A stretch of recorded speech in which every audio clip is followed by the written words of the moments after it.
തലമുതിർന്നവരെ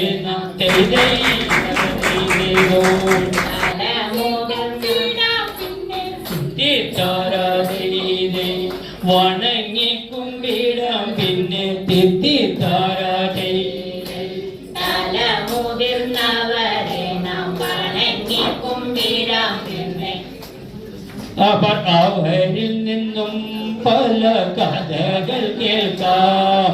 ഓദിത്തിത്താരാദിത്തിത്തൈ തിത്തൈ തകതൈ ഓദിത്തി